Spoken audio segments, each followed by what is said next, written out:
Few feuds in entertainment burn as fiercely, or as bizarrely, as Toni's unrelenting tirades against Beyoncé. With the Grammys as her backdrop this time, Toni unleashed a torrent of accusations, labeling Beyoncé a demon and warning fans that they're being led astray. Yet the real shocker was how quickly Glorilla, an emerging hip-hop artist who was only showing excitement, got pulled into the chaos. A simple celebration instantly became tabloid fodder, and rumors about secret societies, sacrifices, and dark influences took center stage. So how did everything spiral so fast? And is there any basis for Toni's dramatic claims? Let's delve into the details to see what really went down.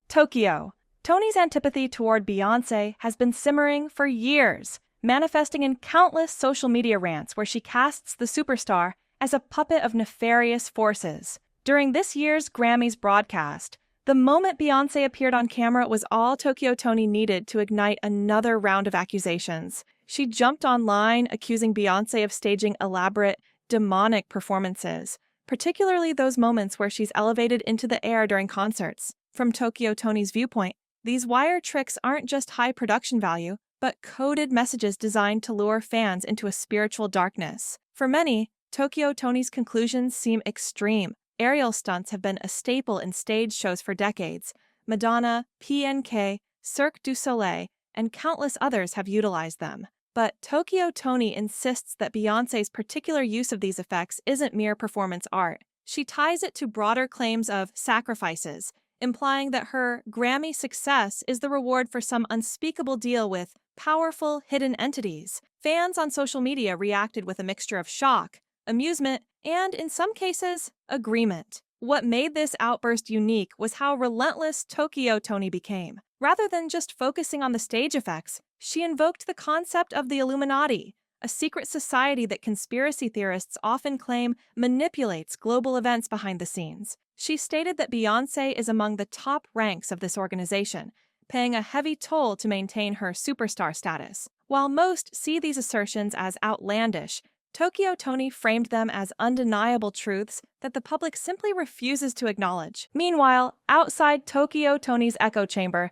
the Grammys were in full swing. One of the night's biggest surprises was Beyoncé clinching an award in the country category. Historically, country music purists have been hesitant to welcome cross-genre artists, especially a global R&B and pop icon like Beyoncé. Her groundbreaking performance of Daddy Lessons, a track blending country and southern roots, a few years back had already stirred debate in the country community. Now, receiving a formal Grammy win in that sphere was a monumental milestone, not just for Beyoncé, but for representation in a genre often criticized for its lack of diversity. This context only added to the shock value. On a night that was supposed to celebrate a rare achievement for both Beyoncé and for Black representation in country music, Toni instead painted it as proof of underhanded dealings. In her reasoning, a crossover success that defies industry norms can't be chalked up to talent or fan support. It must be orchestrated by more sinister powers. For many casual viewers, the timing was perfect, a moment of boundary-breaking recognition for one of the world's biggest artists. But for Toni, it confirmed that the industry's top figures are more invested in maintaining their secret society than in rewarding genuine artistry. Her conviction overshadowed any real conversation about what Beyoncé's win could mean for bridging musical worlds. Meanwhile, outside Toni's echo chamber,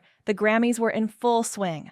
One of the night's biggest surprises was Beyoncé clinching an award in the country category. Historically, country music purists have been hesitant to welcome cross-genre artists, especially a global R&B and pop icon like Beyoncé. Her groundbreaking performance of Daddy Lessons, a track blending country and southern roots, a few years back had already stirred debate in the country community. Now, receiving a formal Grammy win in that sphere was a monumental milestone, not just for Beyoncé, but for representation in a genre often criticized for its lack of diversity. This context only added to the shock value. On a night that was supposed to celebrate a rare achievement for both Beyoncé and for Black representation in country music, Toni instead painted it as proof of underhanded dealings. In her reasoning, a crossover success that defies industry norms can't be chalked up to talent or fan support. It must be orchestrated by more sinister powers. For many casual viewers, the timing was perfect, a moment of boundary-breaking recognition for one of the world's biggest artists. But for Toni, it confirmed that the industry's top figures are more invested in maintaining their secret society than in rewarding genuine artistry.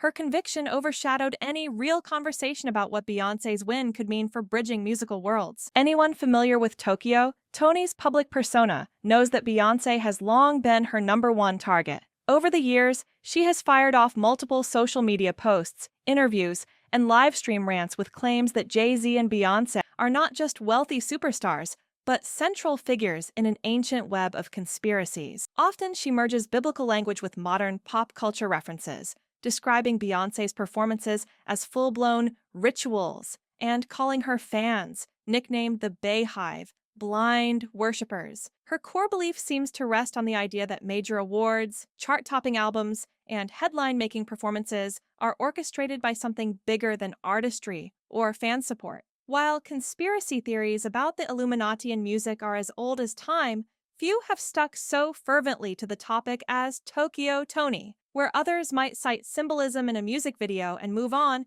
she rails against every aspect of Beyoncé's public life, from her charitable endeavors to her fashion choices. In Toni's defense, some of her supporters argue that she's simply cautioning fans against worshiping celebrities. They claim the media machine can inflate human idols into objects of near-religious devotion, distracting from genuine faith or moral values. But critics point out that she pairs these warnings with profanity, insults, and wild speculation, hardly the approach of a measured truth-teller. As soon as clips of Toni's Grammys livestream hit Instagram, Twitter, and TikTok, the internet lit up. Reactions were far from unanimous. A faction praised Toni for exposing what they see as the underbelly of the music industry.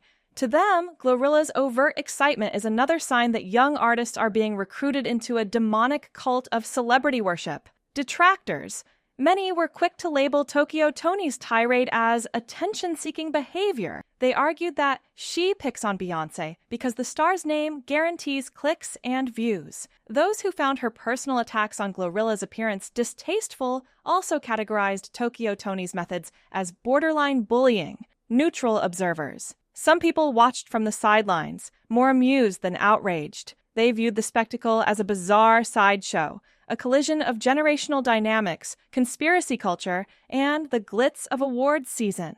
In the swirl of memes and heated debates, one point kept getting lost: the significance of Beyoncé's groundbreaking move into country. Fans who wanted to discuss what that achievement meant for representation found themselves drowned out by conspiracy chatter. It's a pattern that's become increasingly common whenever conspiracy theories latch onto a viral moment. Much of the allure surrounding conspiracy theories like Toni's lies in their simplicity. Complex events, such as crossover success in a closed-off genre, get explained by a single grand design, the Illuminati. People drawn to these theories argue that no amount of raw talent, market strategy, or artistic vision alone can account for an artist's massive reach. Instead, they assume that, behind the scenes, hidden alliances and rituals control who rises to the top.